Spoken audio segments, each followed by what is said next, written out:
Hello to you all for Sunday's racing, which will be from Fairyhouse and Cork. Meanwhile, Marie-Francoise has 3 races from ParisLongchamp to take you through as the French flat season really hots up. We'll get over to France a bit later, but we start at Fairyhouse, where Two Bossy Forest is my gamble in the first of the graded races.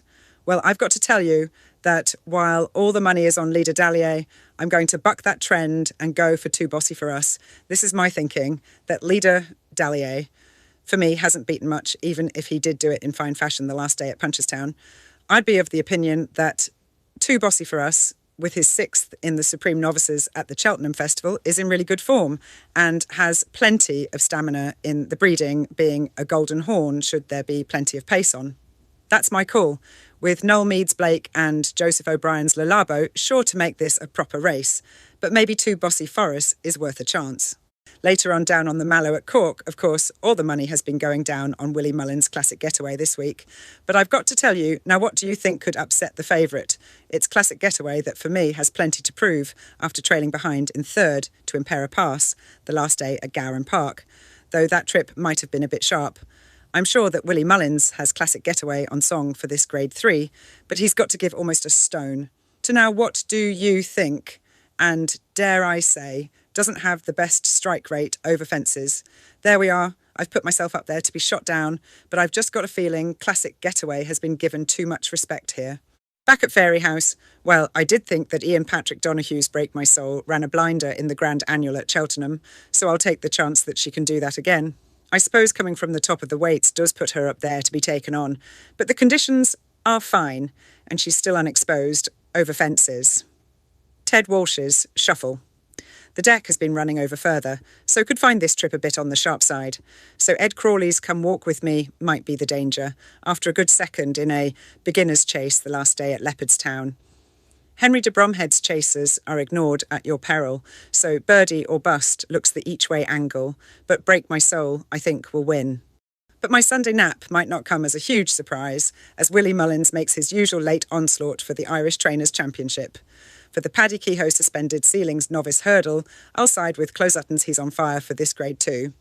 Now then, maybe it could be the case that He's on Fire didn't beat all that much at Carlisle the last day, but he did it in such consuming fashion. I'll back him to take this. It's the Willie Mullins show here. He's got 6 of the 12 as he really turns the screws on Gordon Elliott for the Trainers' Championship. And if He's on Fire doesn't set the race alight, then St. Bacco, Love Me Tender and Keeley's Place are all in with a good chance. Charles Burns' I Started a Joke is a worthy rival. Second to Bowen's On Fire in a valuable handicap at Leopardstown the last day. And that's solid form.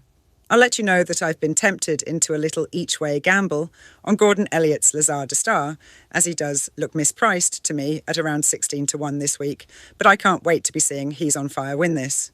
For my next best, Old School Outlaw is next up in the feature, the Grade 1 Honeysuckle Mares Novice Hurdle. I thought Old School Outlaw ran really well in the Mares Hurdle at Cheltenham, chasing home White Noise right through the line. So, given that she's now stepped up to 2 mile 4, I'm telling Yuz that she's the one to beat, and with form over the Willie Mullins pair of Charme de Faust and Place de la Nation, Gordon Elliott must be banking on Old School Outlaw as his banker in the graded races here at Fairyhouse on Sunday. Combe Murphy's Zanush keeps winning, so has to be worth a try in this grade, but I can't get away from Old School Outlaw with this trip and conditions just right. And now let us get over to Marie-Francoise at ParisLongchamp. Merci beaucoup, Caroline, and I am very happy to be bringing you the first of the racing at ParisLongchamp this season. For the Prix La Force, I think that there could be much support for Zaraki, but I will be on Tim Donworth's Zambezi. We have only seen the one run from Zaraki last year, and he was very, very good, but we do not know if he has trained on until this race, so I am happy to be on Zambezi, who ran very well to chase Elastic at Saint-Cloud last time. This pair, they came away from the field at the 300-metre pole, and I like the race fitness that I know Zambezi has none. Francis Henri Graffard's Ebillard also looked a nice one here last year, and has a derby entry at Epsom, but Zambezi is the one for me. After this, I will be on Vaticana for the Prix Vanteaux, even though I know that André Fabre's Zlata was finishing very well to win the Prix de la Laurie at Chantilly last September. So I am very interested to see how Zlata now performs. Maybe she has trained on and will be in some big races this summer, so she has a chance for this Group 3. D'accord? Henri Francis Devon's Maintain must be onto the list, as she won on this course and distance last year, with a very, very fast finish in the last 300 metres, and with jockey Colin Keane over here, should be one to consider. But Vaticana won the Prix Le Carmago very well at Sonclus just 3 weeks ago, and she can win this ahead of Zlata. And then the feature, ooh la la, what a race this is to be the Prix d'Harcourt. It could be any one of 4 or 5 that can win this Group 2, with André Faber's bright picture so impressive in the Prix Exbury last time at Sonclus, and the first and the second and the third from the Prix Dollar, First Look and Bay City Roller and Bright Picture all back to compete again. D'accord, but my art says I must be on Qualificar.